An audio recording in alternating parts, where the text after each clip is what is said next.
திருப்பி கேட்கிறான். டீ கடை முதல் ஓட்டல் வரை ஒரு முணுமுணுப்பு இருக்கிறது, ஒரு பேச்சு இருக்கிறது. என்னன்னா, நடிகர் கட்சி ஆரம்பித்திருக்கிறார். அடுத்து யார் ஆட்சிக்கு வருவா? திமுக ஆட்சி தக்க வைத்துக் கொள்ளுமா? கோட்டைக்கு யார் போவா?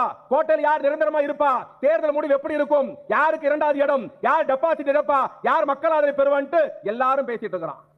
குறிப்பா என் தாலி அறக்கிறதுக்கு 4 யூடியூப் சேனல் வந்திருக்கு. ஏதாவது போடணும்ட்டு அந்த யூடியூப் சேனல்காரங்க தான் அதிகமா இன்னைக்கு அந்த நடிகரை பூஸ்ட் பண்றாங்க. இது சேப்பாக்கம் தொகுதி. சித்தரசு இருக்கிறார், மதன் மோகன் இருக்கிறார், ஜெகதீசன் இருக்கிறார், கோபி இருக்கிறார், பிரபாகரன் இருக்கிறார், பாலச்சந்திரன் இருக்கிறார், மகேஷ் இருக்கிறார். உங்களை வைத்துக் கொண்டு சொல்கிறேன், யார் வந்தாலும், எந்த நடிகர் வந்தாலும், ஏன் இன்னும் ஒரு படி மேல போய் சொல்றேன், டெல்லியே வந்தாலும், கில்லியே வந்தாலும் 2026 திமுக தான் ஆட்சியை பிடிக்கும் என்பதை யாரும் மறந்துவிடக் கூடாது. யார்கிட்ட கதை இருக்கிறீங்க? இன்றைய துணை முதலமைச்சர் உங்க வீட்டு பிள்ளை உதயநிதி ஸ்டாலின் எங்க இருக்கிறார்? ஹோட்டல்ல இருக்காரா? சினிமா ஷூட்டிங்ல இருக்கிறாரா? வெளிநாட்டில் இருக்கிறாரா? இல்லை. சென்னை மாநகர மக்கள்